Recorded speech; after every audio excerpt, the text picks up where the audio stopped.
I know chicken farming is something that has crossed all our minds. When chicken farming came to your mind, you thought of having a very big room, size of a classroom, to keep your chicken. Will you be surprised to know that I have a very small unit here that keeps over 400 chickens, and I want to take you step by step how I did the setup, how I started, and why you should adopt this kind of a setup and start making money in chicken farming.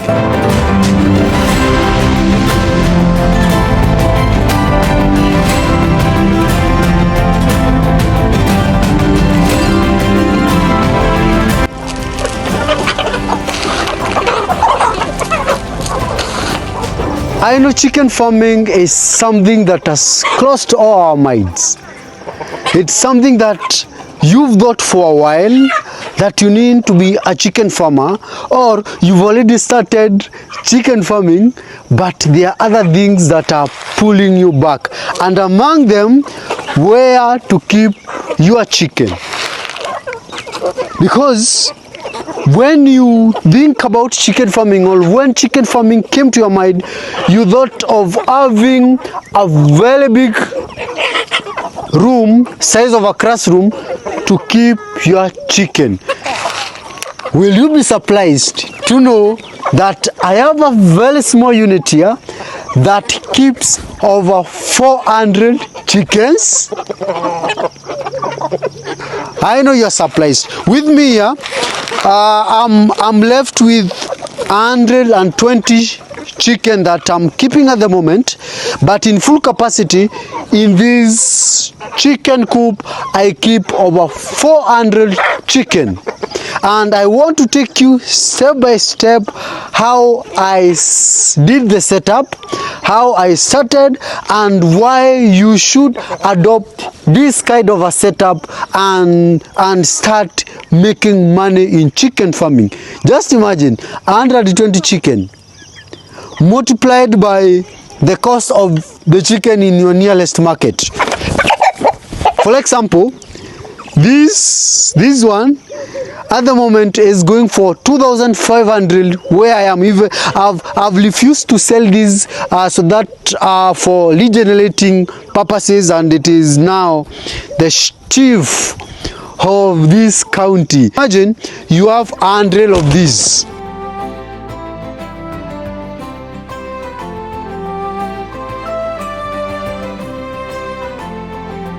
You don't need to have a very big land for you to own up a chicken coop, because with technology, with our own innovation, with the suffering that we've suffered, you need to maximize the space that you have, no matter how small it is. I wanted to show you from this angle so that you can see how small my space is.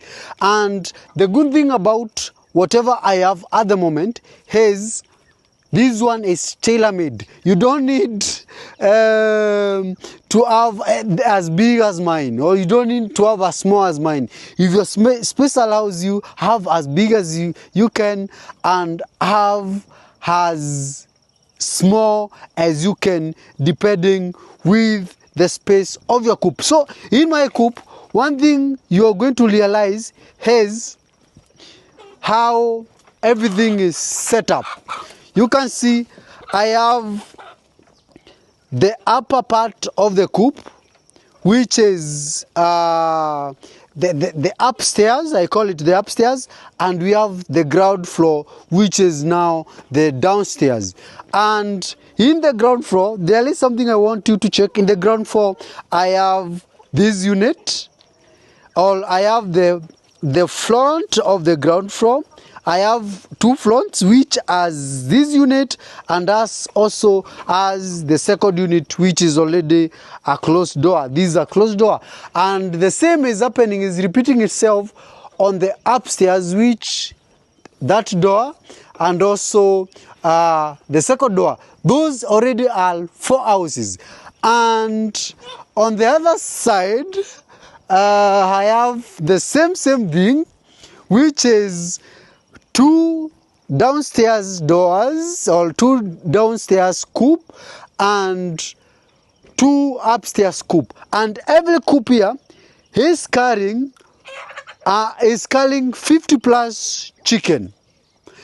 In total, I have 4 on the ground and 4 on the upper side. The big chicken, it's carrying 50 plus, but if you count the small chicken, around 2 to 3 months, it can carry up to 100 chicken without limitation. There is a day I was full of chicken in all these unit, but as of now, I've been able to make good money out of them, and I'm remaining with few and bringing more so that I can bring this house to full capacity.